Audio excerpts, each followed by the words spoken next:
ব্রাজিলের বেলেমে জাতিসংঘ আয়োজিত জলবায়ু সম্মেলন COP30-র পঞ্চম দিনের আলোচনা চলছে।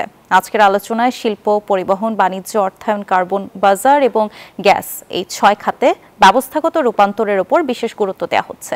এসব আলোচনা বৈশ্বিকভাবে নবায়নযোগ্য জ্বালানি 3 গুণ বৃদ্ধি, জ্বালানি দক্ষতা দ্বিগুণ করা এবং জীবাশ্ম জ্বালানি থেকে ন্যায়সঙ্গত ও সুশৃঙ্খলভাবে সরে আসার উদ্যোগকে এগিয়ে নেবে। কার্বন নিঃসরণ কমাতে বিশ্ব এখনও কাঙ্ক্ষিত সাফল্য অর্জন করতে পারেনি। এর নেতিবাচক প্রভাবের বড় মাশুল গুনতে হবে বাংলাদেশের মতো জলবায়ু ঝুঁকিপূর্ণ দেশগুলোকে।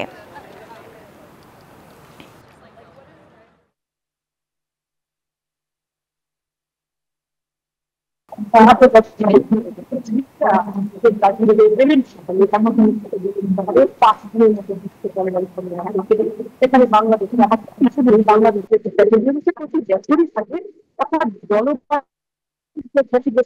দেশ আছে বাংলাদেশে, তার মধ্যে অন্যতম এই তাদের এই চিন্তা চেতনা এবং এই যে তারা ক্ষতিগ্রস্ত মৃত্যু পাওয়ার জন্য প্রতি বছরই জলবায়ু সংক্রান্ত ভয়েস রেজ করেন এবং কিভাবে সেগুলো উন্নত দেশগুলোর উন্নতি দেশগুলোকে সাহায্য করতে পারে সেসব নিয়ে কথা। কিন্তু এখনো পর্যন্ত এবার 30তম জলবায়ু সম্মেলন হচ্ছে, এখনো পর্যন্ত বাংলাদেশ সহ উন্নয়নশীল দেশগুলো অর্থাৎ জলবায়ু ক্ষতিগ্রস্ত দেশগুলোর মানে তাদের আজকে এখনো এমন কিছু ভালো কিছু ঘটেনি যাতে তারা বলতে পারে যে জলবায়ু ক্ষতিগ্রস্ত মোকাবেলায় তারা করতে পারবে ভালোভাবে। আমরা একটু এখন কথা বলতে চাচ্ছি দীর্ঘদিন প্রতিষ্ঠান ফ্রেন্ডশিপ, বাংলাদেশের বেসরকারি ফ্রেন্ডশিপ, ওনারা দীর্ঘদিন পরিবেশ নিয়ে কাজ করেন, জলবায়ু নিয়ে কাজ করেন।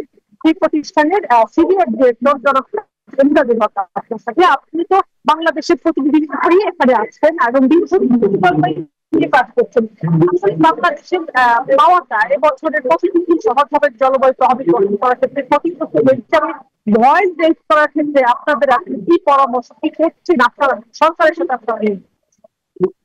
ব্রাজিলের কাছে আমাদের নিশ্চিত সেখানে জলবায়ু সম্মেলন হচ্ছে, একটা বিশাল ইঙ্গিত দেওয়া হচ্ছে জলবায়ুর সাথে বায়োডাইভার্সিটি যে সংশ্লিষ্টতা আছে এটা সুযোগ করে ভাবতে হবে। আমাদের জলাভূমি, আমাদের পরিবেশ, আমাদের নিয়ে আমাদেরকে ভাবতে হবে।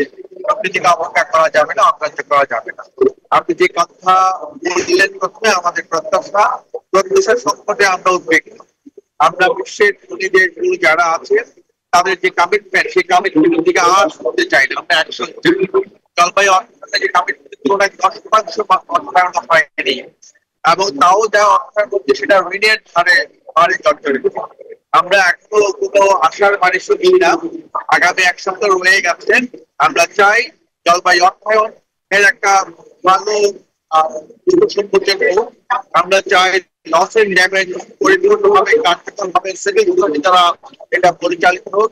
আমরা চাই এটা মিশন গোলকে সুন্দরভাবে এগিয়ে নিয়ে যাওয়া হোক সাইন্টিফিক রেফারেন্স ভিত্তিতে। ন্যাশনাল রিটায়ারমেন্ট গোল যেটা কমিটমেন্ট যেটা মাত্র হলো 3 সেটাকেও আমরা চাই সাইন্টিফিক অ্যানালাইসিস করে মেজারিং করে আগাবো। সব মিলিয়ে আমরা চাই আমাদের এখন হতাশাকে আমরা বই বেড়াতে পারছি না, আশার দিকে এগোতে হবে। অন্যান্য মানুষের দেশগুলো দরিদ্র যে আরো ভোগান্তি থেকে চলে যায় এই বিশ্বটা হ্রাস হইতে পারবে না। এখন দেশগুলো এখনই উচিত ঘুরে ফিরে দাঁড়ানো এবং জলবায়ুকে সেটিকে আরো সম্প্রসারণ করা, আরো উদার করা। অসংখ্য ধন্যবাদ। কথা বলছিলেন বাংলাদেশের ফ্রেন্ডশিপ বড় এবং জলবায়ু পরিবর্তন